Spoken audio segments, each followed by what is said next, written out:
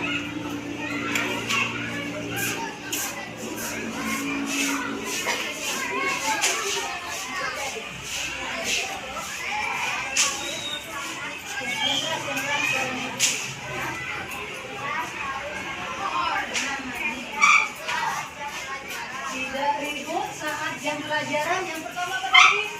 Kelas harus sangat rapi. Tidak ribut saat jam pelajaran. Terus. Ya. Datang dengan tepat waktu. Ya, terus. Tidak boleh menyebut nama orang tua. Tidak boleh berkata kasar. Ini sama ya dengan mengejek orang tua. Pada apa saja keyakinan kelasnya ya sudah ditulis. Tadi ada yang sama. Tidak boleh mengejek nama orang tua, tidak boleh berkata kasar. Kemudian datang tepat waktu, membuang sampah pada tempatnya. Jangan bertengkar. Datang tepat waktu ada unsur ya sama. Ya, di sini. Datang tepat waktu. Kemudian membuang sampah pada tempatnya sama juga. Kemudian apalagi mendengarkan guru waktu jam pelajaran pada bersama. Ini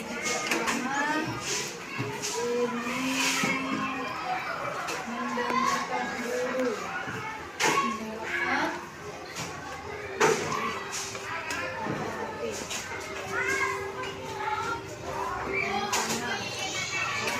Kemudian tidak boleh bertengkar bersama, tidak boleh bertengkar.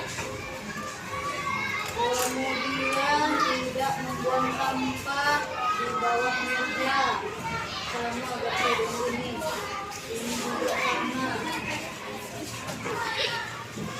Kemudian tidak ribut, tidak bertengkar sama ya berarti ya.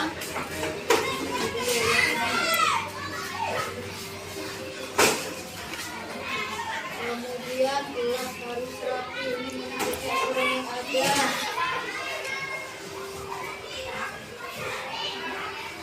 Kemudian tidak boleh bertengkar, tadi ada yang tidak boleh bertengkar ini. Tidak boleh bertengkar, sama juga. Tidak boleh mengotori kelas, sama ya dengan tidak boleh membuang sampah. Kemudian harus masuk tepat waktu. Kemudian tidak membuang sampah sama ini.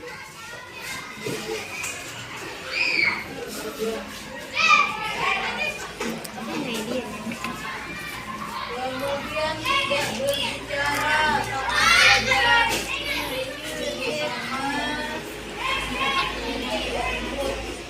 Tidak boleh membuang sampah di sembarangan. Kemudian pakaian harus rapi dan lengkap. Buang sampah pakai tempatnya. Tidak boleh bermain di kelas.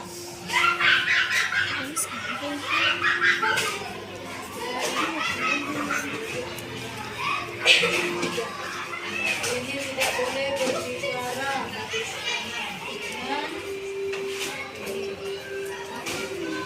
Ini adalah keyakinan kelas yang telah kalian tadi tuliskan. Mungkin ada yang mau bantu? Siapa yang mau membantu menuliskan di sini keyakinan kelasnya?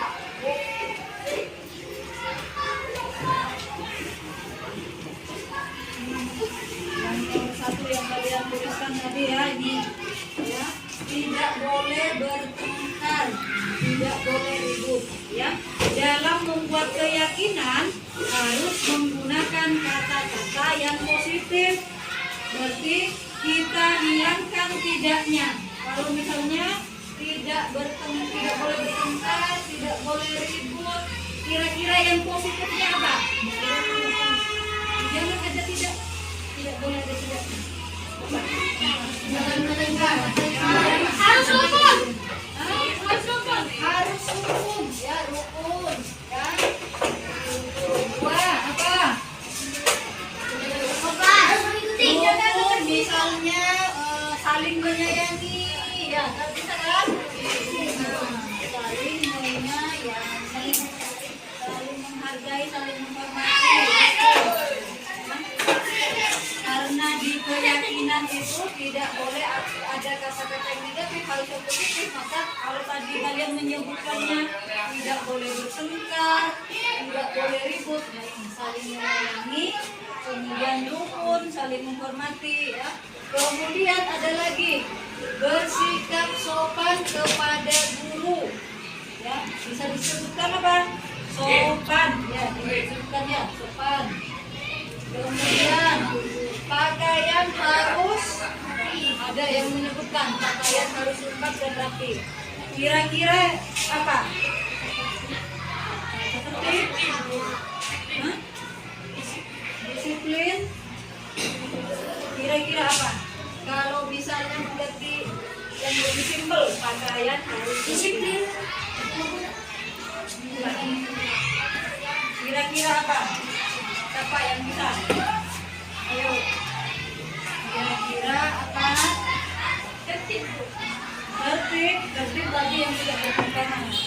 Pakaian harus singkat. Nah, pakaian harus singkat. Pakaian harus singkat. Kalau kemudian apa lagi? Menjaga kebersihan. Menjaga kebersihan. Nah, yang ini bisa menjaga sopan santun. Nah, ini aja. Menjaga sopan santun. Menjaga sopan santun.